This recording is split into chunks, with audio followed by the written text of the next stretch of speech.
Assalamualaikum warahmatullahi wabarakatuh. Saya Ahmad Hamzah Kasari. Di sini saya akan menjelaskan materi sistem outcome yang bertema sistem operasi.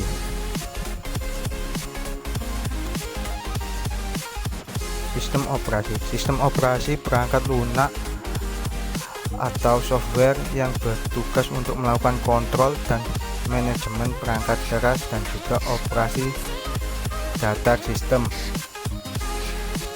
termasuk menjalankan software aplikasi seperti program-program pengolah data yang bisa digunakan untuk mempermudah kegiatan manusia. Sistem operasi berfungsi sebagai penghubung antara lapisan hardware dan lapisan software. Selain itu, sistem operasi komputer melakukan semua perintah dalam komputer serta menjamin aplikasi-aplikasi yang berbeda fungsinya dapat berjalan lancar secara bersamaan tanpa adanya hambatan. Sistem operasi komputer juga menjamin aplikasi perangkat lunak lainnya yang dapat memakai memori, melakukan input serta output ke peralatan lain, dan memiliki akses ke setiap sistem file. Sistem operasi juga mengatur jika aplikasi berjalan secara bersamaan sehingga proses di komputer berjalan mendapatkan waktu yang cukup dan tidak saling mengganggu perangkat yang lain. Bagian-bagian sistem operasi. Yang pertama, mekanisme boot. Mekanisme boot adalah meletakkan kernel ke dalam memori. Yang kedua, kernel. Kernel yaitu inti dari sebuah sistem operasi. Yang ketiga, command interpreter atau sheet yang bertugas dalam membaca input dari pengguna. Yang keempat, pustaka. Pustaka yaitu yang menyediakan kumpulan fungsi dasar dan standar yang dapat dipanggil oleh aplikasi lain.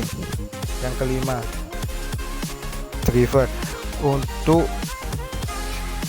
untuk berinteraksi dengan hardware eksternal dan sekaligus untuk mengontrolnya. Fungsi sistem operasi. Fungsi sistem operasi yang pertama, membuat komputer menjadi lebih mudah dan menarik serta nyaman digunakan. Kedua, memungkinkan sumber daya komputer digunakan secara efisien. Yang ketiga, disusun atau diprogram untuk sedemikian rupa memungkinkan menerima perubahan atau pengembangan baru efektif dan efisien dengan pengujian sistem tanpa mengganggu layanan yang telah ada.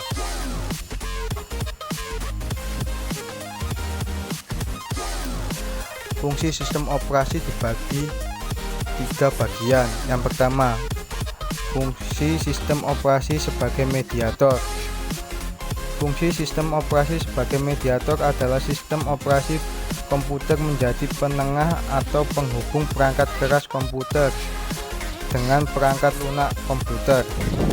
Yang kedua, fungsi sistem operasi sebagai wadah. Fungsi sistem operasi sebagai wadah adalah sistem operasi komputer yang komputer tempat menginstal suatu aplikasi dan sebaliknya. Yang ketiga, fungsi sistem operasi komputer sebagai penerjemah.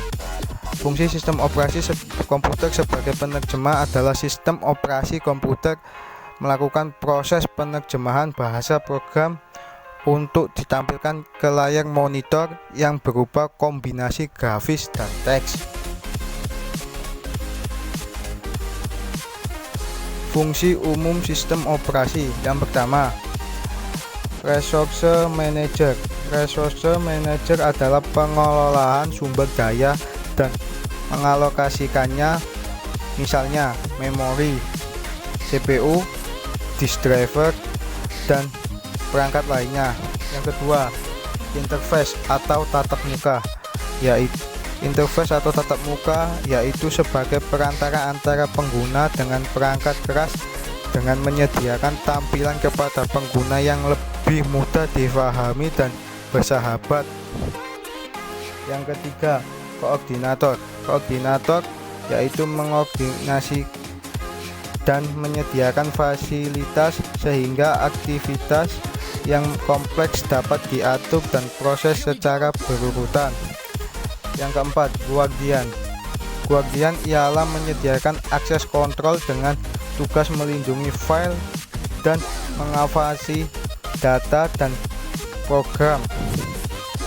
Yang kelima, gatekeeper. Gatekeeper yaitu mengendalikan hak akses pengguna dalam mengendalikan yang berhak masuk ke dalam sistem dan mengawasi apa saja yang dilakukannya. Yang keenam, optimizer. Optimizer adalah sebagai penjadwal masukan input oleh user, pengaksesan basis data, proses komputasi dan penggunaannya. Yang ketujuh, out content. Out content yang adalah mengatur waktu CPU, penggunaan memori, pemanggilan input-output, distort, dan waktu koneksi terminal. Yang ke-8, server berfungsi untuk melayani pengguna komputer. Sejarah perkembangan sistem operasi. Sejarah generasi pertama tahun 1945 sampai 1955 yang belum ada sistem operasi.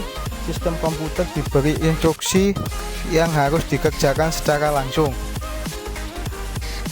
Sejarah generasi kedua tahun 1955 sampai 1965 yang sistem komputer belum dilengkapi SO, tetapi beberapa fungsi dasar SO telah ada.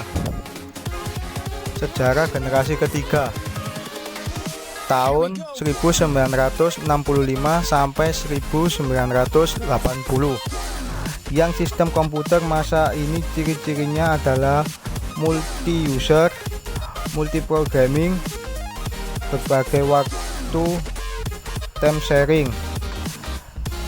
Sejarah generasi keempat tahun 1980 sampai sekarang yang ditandai dengan perkembangannya dan meningkatnya kemampuan komputer desktop dan teknologi jaringan, contohnya word processing, time sharing, dan real-time application.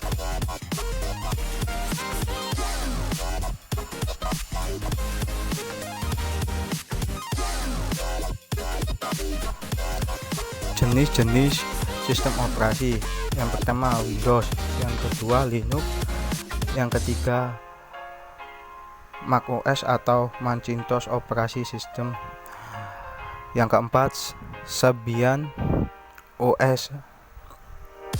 Yang pertama saya akan menjelaskan tentang Windows adalah sistem operasi yang dikembangkan oleh Microsoft Corporation yang menggunakan antarmuka dengan berbasiskan GUI (Graphical User Interface) atau tampilan antarmuka. Kelebihan dari Windows adalah user friendly, instalasi OS software yang relatif mudah. Yang ketiga, dukungan hardware yang lebih banyak. Yang keempat, banyak software yang berbasis Windows. Yang kelima, perkembangan paling cepat dibandingkan software lainnya. Kekurangannya, yang pertama, space yang dibutuhkan relatif besar. Yang kedua, bersifat shared source atau closed source. Yang ketiga, harga lisensi atau harga jual mahal. Yang keempat, sistem keamanan kurang kuat. Yang kelima, sistem kurang stabil. Yang kedua, Linux adalah suatu sistem operasi yang bersifat multi-user dan multitasking yang dapat berjalan di berbagai platform termasuk prosesor Intel 386 dan yang lebih tinggi. Sistem operasi ini mengimplementasikan standar POSIX. Linux dapat berinteroperasi secara baik dengan sistem operasi yang lain, termasuk Apple, Microsoft, dan Novell. Linux memiliki kelebihan dan kekurangan. Kelebihannya open source yang pertama, yang kedua sistem keamanan yang bagus, yang ketiga sistem yang stabil, yang keempat tidak memakan banyak resource dibanding Windows, yang kelima tidak usah menginstal drive khusus Linux, terutama di Ubuntu. Kekurangannya adalah satu, penggunaan sangat sulit. Kedua, dukungan hardware dari vendor-vendor tertentu yang tidak terlalu baik. Ketiga, proses instalasi software atau aplikasi yang tidak semudah Windows.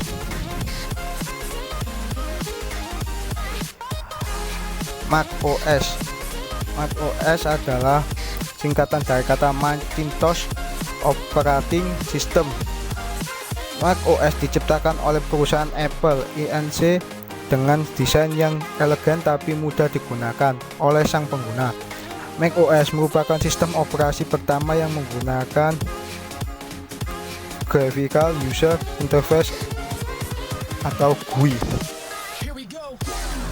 Kelebihannya adalah multitasking yang pertama, kedua open source kode sehingga sulit dibajak, ketiga bisa mengenal file format Windows, yang keempat Mac memiliki jaminan kepastian dan support hardware yang jelas, yang kelima Mac OS juga mudah digunakan dan dipelajari.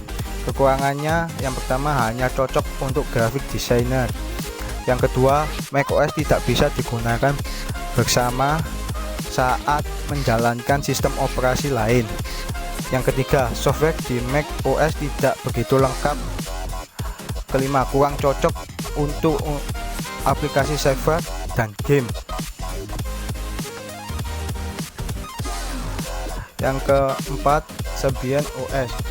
Debian OS adalah sistem operasi yang tak bebas bergerak yang dikembangkan oleh Debian LDT yang dirancang oleh peralatan bergerak seperti mobil. Saat ini Debian OS banyak telah digunakan oleh berbagai vendor produk peralatan komunikasi mobil yang berbagai jenis produk mereka yang bervariasi.